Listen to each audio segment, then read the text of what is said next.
後生健康就當寶，生咗腫瘤就當草。咁問主人一句，點解要拋棄我？2026年3月4日，人人流浪狗澳門義工團在市政狗房接出一隻年約6歲的貴婦犬，佢嘅腹部有一個異常巨大嘅腫瘤，腫塊已經把皮膚撐得繃緊，隨時都有破裂嘅風險。我哋為佢改咗新名扭扭。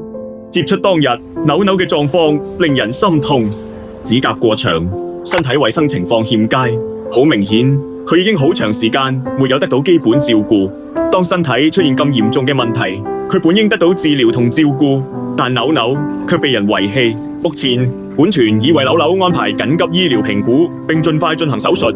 如此巨大嘅腫瘤不僅影響佢嘅日常活動，一旦破裂，更可能引發嚴重感染，甚至大量出血。妥善照顧同醫療對扭扭來講非常重要。我們希望佢可以順利完成手術，渡過難關。